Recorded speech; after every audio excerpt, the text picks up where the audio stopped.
pessoal. Eu sou o professor Fux. Eu sou auditor fiscal da Receita Federal há um bom tempo e me tenho dedicado esse período todo às questões da área aduaneira e da questão ligada também ao comércio internacional. Em razão dessa nossa ligação específica, tanto quanto a Receita e como essas disciplinas específicas, é o motivo pelo qual nós vamos nos encontrar muitas vezes até a prova do concurso para auditor fiscal da Receita.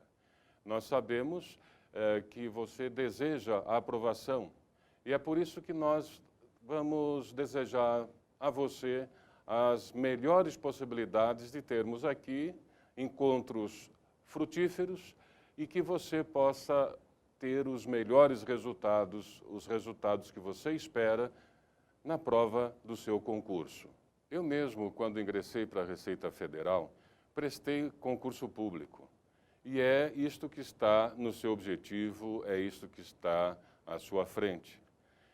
No período em que eu me preparava para concurso público, eu tive pessoas, eu tive instrutores, eu tive orientadores que facilitaram muito a minha jornada. Nós vamos ter uma jornada em comum agora e eu quero passar algumas informações para vocês que podem ser importantes para sua motivação em torno de compreender bem o que significa entrar para uma entidade, para uma instituição do respeito, da credibilidade e do papel social que tem a Receita Federal do Brasil. Concurso público é um processo extremamente democrático. As pessoas que preenchem os requisitos podem participar tranquilamente do processo seletivo. Mas concurso público, no seu final, é muito seletivo. Vai ter bons resultados aquele que construir a sua diferença pessoal. Essa é uma das palavras-chave para quem quer obter resultado positivo numa empreitada, numa busca dessa natureza. É fazer a diferença, é buscar estar sempre buscando conquistar um ponto, um detalhamento, algo que possa representar um passo a mais que você dá na busca desse seu objetivo. Portanto, você continue, pois já começou a fazer isso, a construir a sua diferença. Isto é fundamental para quem quer conseguir o objetivo que te alimenta a esperança. Ser auditor fiscal da Receita Federal é fazer parte de uma das mais importantes instituições do Estado brasileiro. Receita Federal do Brasil. A Receita Federal, ela atua em 3 áreas de enorme importância para o cidadão e para o Estado brasileiro. A área tributária é a primeira delas. Na área tributária, o papel da Receita Federal é garantir que o Estado, aí os estados e os municípios têm instituições semelhantes, mas nós estamos falando da área federal. A Receita Federal tem o papel de garantir que a União tenha todos os recursos disponíveis para a realização dos papéis que cabem ao Estado, que é prestar serviços de segurança, de educação, saúde, e o cidadão tem garantido, no lado dos recursos, pelo trabalho que a Receita Federal desempenha nesse importante campo do Estado brasileiro. Isto é tão importante que a própria Constituição menciona explicitamente esse assunto. O artigo 37 da Constituição, no seu inciso 22, diz que as administrações tributárias são essenciais para o funcionamento do Estado. Ora, isto é dito pelo texto constitucional. Tamanha a importância do papel na garantia de recursos para que o Estado possa, de fato, funcionar, existir no campo da sua capacidade de prestar serviços públicos ao cidadão. Portanto, a Receita Federal e o auditor fiscal da Receita têm a ver com este importante papel de garantir o funcionamento do Estado, e quem diz isto não é nada menos do que a nossa Constituição Federal. Outra área de grande destaque dentre as atribuições da Receita Federal é a questão da Previdência Social. Quando você precisa de benefícios da Previdência, você vai aos órgãos do INSS. Entretanto, quem garante que a Previdência Social e que a Seguridade Social no país tenha recursos para funcionar também é a Receita Federal. Também esta é uma atuação dos auditores fiscais da Receita Federal. E nada mais justo do que o cidadão brasileiro dispor de uma previdência, da possibilidade de uma aposentadoria justa. Isto faz parte dos objetivos do Estado. Aí, mais uma vez, a Receita Federal garante este importante recurso para o Estado brasileiro. E há, finalmente, a terceira área de atuação da Receita Federal, que tem a ver até mais com o nosso diálogo e com o tempo que vamos passar juntos. Eu estou falando da área aduaneira. A área aduaneira é uma área da Receita Federal que cuida de exercer o controle de todas as mercadorias que entram no país pelas importações ou que saem do país pelo movimento das exportações. Ora, no seu concurso, na sua prova, nós vamos ter disciplinas que representem a área tributária e também a área da previdência. Mas vamos ter duas disciplinas especificamente desta área aduaneira. Disciplinas Comércio Internacional e Legislação Aduaneira, que além de disciplinas importantes para a prova que você vai fazer, representam o conteúdo de uma das mais importantes áreas da Receita Federal, que é a área aduaneira. É disso que nós vamos falar daqui para frente. Este vai ser o motivo dos nossos encontros de hora em diante. Nós vamos nos encontrar logo mais, já falando dos aspectos mais técnicos, mais de conteúdo, de comércio internacional. Até lá.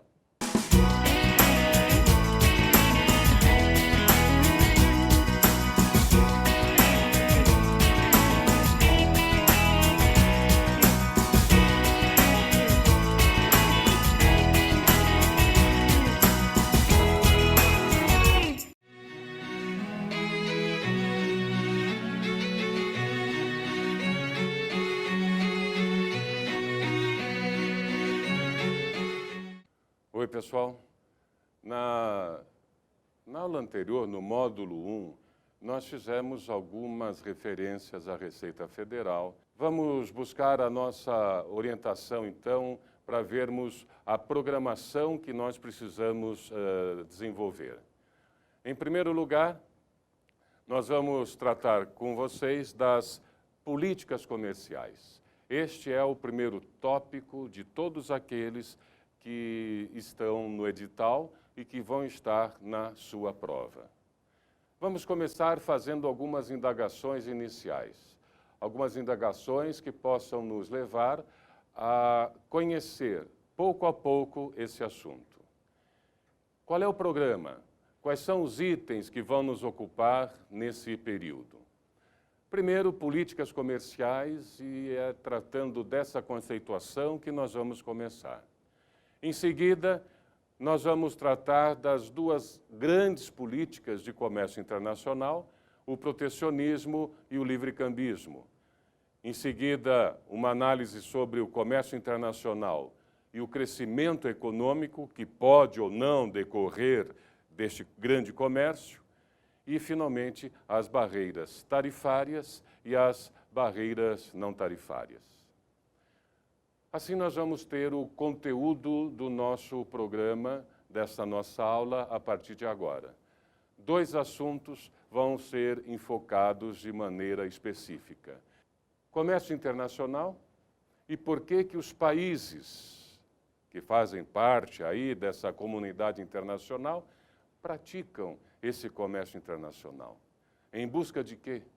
Quais são as suas motivações? É disso que nós vamos tratar a partir de agora. Se fala em comércio internacional, os jornais falam em comércio internacional, todo mundo fala em comércio internacional. Agora eu pergunto a você, você acha que um país hoje pode viver se não estiver ligado ao comércio internacional? É disso que se trata o assunto que nós vamos discutir a partir de agora. O porquê, qual é a importância, como é que ocorre e como é que se faz esta inserção de um país neste grande comércio internacional. A conceituação de comércio internacional é o nosso primeiro grande conceito. Veja lá, comércio internacional compreende o total dos fluxos de mercadorias, mas não só mercadorias, note bem, também serviços, que são objeto de permuta entre os diferentes espaços econômicos nacionais, na busca de satisfação das suas necessidades, das necessidades dos países, sendo medido este comércio internacional pelo somatório das exportações mundiais. E aí surge a necessidade de a gente definir a diferença de 2 expressões relevantes. O que é comércio internacional? Acabamos de ver. E qual é a diferença do termo comércio internacional e comércio exterior? Evidentemente, comércio internacional é aquele comércio que envolve todos os países. E comércio exterior é o comércio que parte da referência de um país e como é que ele pratica em relação aos demais. O Brasil participa do grande comércio internacional, mas o Brasil tem a sua atuação no comércio exterior. É quando um país, o Brasil, se relaciona com os outros. É de um em relação aos demais. Enquanto o comércio internacional é a soma da atuação de todos os países que estão aí envolvidos. Visto este conceito de comércio internacional, a diferença entre comércio internacional e comércio exterior, existe um outro tópico ainda introdutório que é bom que a gente veja desde já. São as teorias do comércio internacional. O que as teorias do comércio internacional têm que possa nos interessar? Primeiro, as teorias do comércio internacional buscam explicar o fundamento das trocas internacionais. Nesse sentido, as teorias do comércio internacional, elas trazem as razões, as análises econômicas e acabam trazendo explicações, fundamentos para a realização do comércio internacional. E acabam determinando o porquê os países comercializam bens e serviços entre si. Ao mesmo tempo que as teorias do comércio internacional fundamentam as razões do porquê se participa deste grande processo, elas também explicam as vantagens do livre comércio e os seus efeitos econômicos. Nós vamos poder estudar aqui juntos, e vamos fazer isso logo em seguida, quais são as vantagens da participação de um país no comércio internacional. Paul Krugman, ele é um dos grandes e dos importantes economistas da atualidade.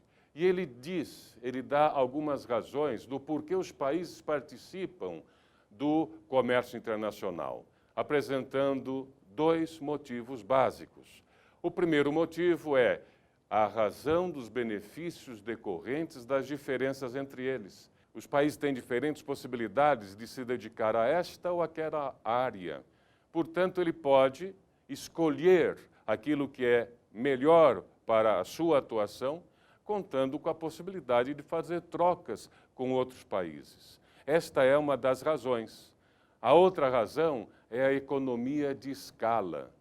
Quanto mais um país produz uma mesma mercadoria, os preços passam a ser decrescentes. Uma próxima mercadoria a ser produzida terá preço menor do que a última que já foi produzida.